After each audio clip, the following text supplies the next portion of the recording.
All my life, I've wanted to build incredible things. It blows my mind how beautiful of a world people have built, a world that allows all of us to be in this hall today from every part of the earth. It blows my mind that we have smartphones and that they're kind of so pedestrian now that I'm almost embarrassed to be impressed by them. But all these things like this, it blows my mind that 2 weeks ago, I had a brief surgery to reconstruct my failed knee, and I'm already back to hobbling around a bit. All my life, I have wanted to be part of this progress. I have wanted to build the future. But all the incredible things out there are just so complicated, honestly.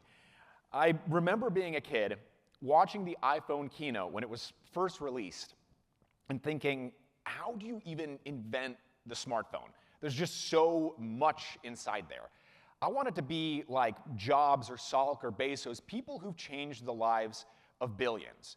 But Apple, SpaceX, Facebook, they're all so huge, so complex. To me, they felt impossible for a single person to understand, much less actually create from nothing.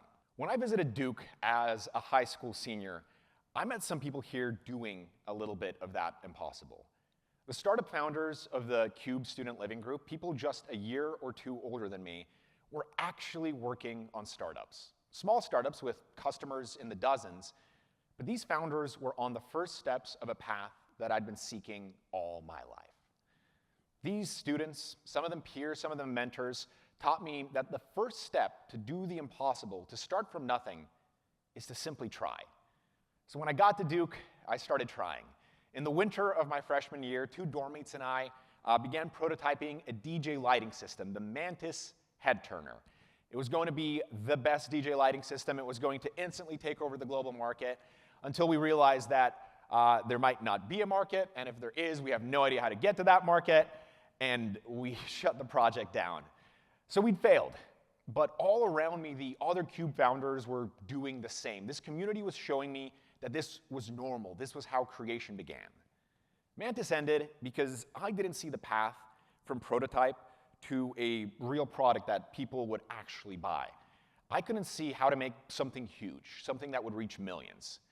Next, I began working on a 3D wearable camera, so football players could wear it and you could watch games from their perspective. The problem was the same. I couldn't see how to take it to something real. I couldn't see how to make the idea turn into something complex and real and something that actually reached a lot of people. It felt as far out of reach as inventing the smartphone. So I was bruised, but after the most exciting year of my life, I was coming into the summer after freshman year with a lot of hope. I was living in New Orleans that summer with 12 roommates, which was illegal, but very fun. And late one muggy night, one of these roommates told me about his idea to make a solution to his sweaty hands. He noticed that I had the same problem and thought I may want to team up with him. His name was David Spratt, and his idea was idiotic. That is actually the first thing I said to him. I was an asshole. But look, if this was a huge opportunity, why were there no solutions to sweaty hands in CVS? David maintained we were simply the first people smart enough to notice the problem, so I pulled up Google, and sure enough, there were dozens of hand antiperspirants online.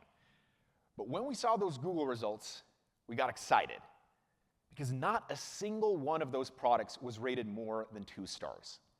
We ordered all of them immediately. They arrived a few days later. We started trying them, and they were all incredibly greasy. The sweat-reducing ingredients were in lotions that left your hands feeling slimier than before. This was why the reviews were so awful. I realized that we, David and I, ourselves, we could actually make something better. All we needed to do was create a lotion that went on dry, put the sweat-reducing ingredients in that, and we would genuinely have the best product on the market. This wasn't like what I'd been aiming for with the DJ light, with the football camera. This wasn't going to be a huge startup, something that would reach millions of people. But alone, I've been spinning my wheels all year with gargantuan ideas that had no first step.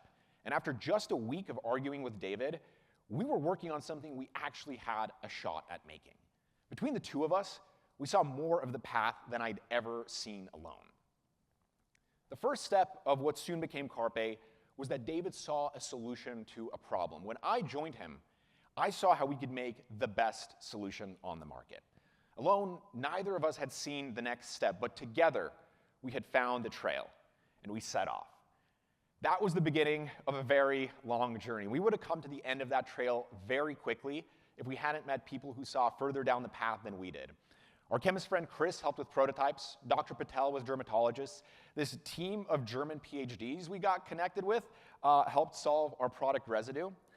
David and I kept prototyping. We basically put Carpe, the prototype of our formula, on one hand, and we would put nothing on the other hand, and then we'd put on latex gloves, because you know how sweaty your hands get under latex gloves, and we'd watch these YouTube videos of Ukrainian teenagers like hanging from construction cranes and radio towers and just scaling buildings. These videos were super popular in 2015 for some reason, and they were terrifying. Like your heart would be racing every time our hands would get drenched. Our control hand, without the formula, the hand would consistently get drenched.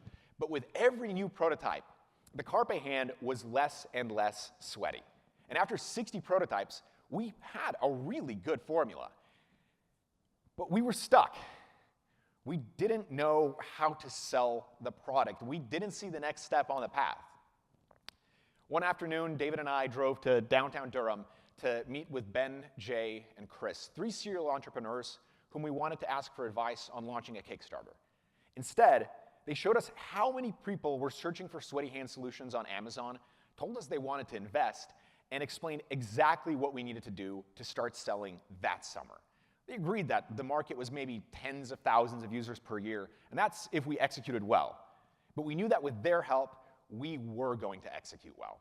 And just like that, we were back on track. By that fall, the sales were coming in, and so were the reviews, consistently over 4 stars, far better than anything that had previously been out there.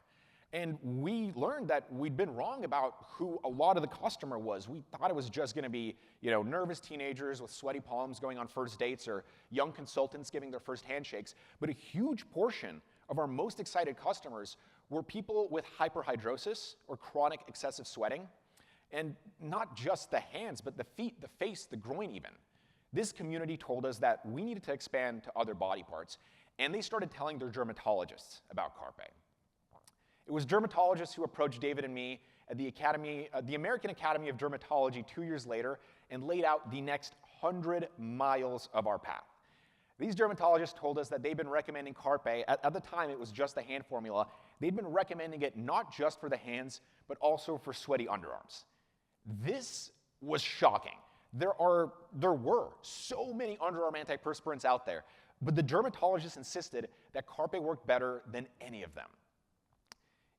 It's really hard to stop hand sweat, and in succeeding at that, we'd inadvertently also made an underarm antiperspirant like none other.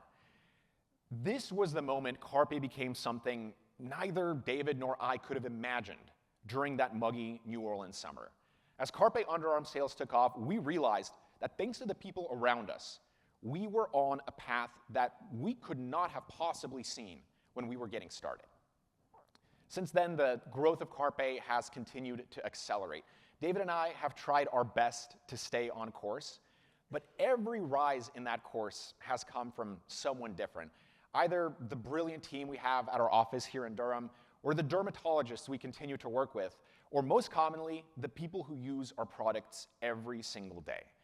I have no idea where our products are going to be 10 years from now, but I know that as long as we continue to listen to all the incredible people around us, we are going to keep climbing, to keep reaching more and more people, and to keep changing the lives of more and more people.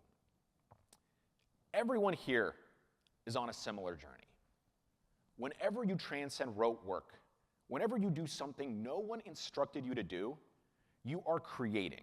And my advice to anyone who wants to lean into that creation is to understand that it's a journey, each step assisted by someone different. You will always create more together. As our world continues to automate, as machines and LLMs replace more and more of our daily tasks, one job will remain for all of us: to see the opportunities to create something wonderful, something that will make lives better, and to reach that creation step by step together. Right now, millions of new customers try Carpe for the first time each year. Right now, someone somewhere is probably wondering how David and I came up with everything that it is today, so huge and complex. And now I know that, like the smartphone, like arthroscopic surgery, like the giants we admire, we have built an incredible thing.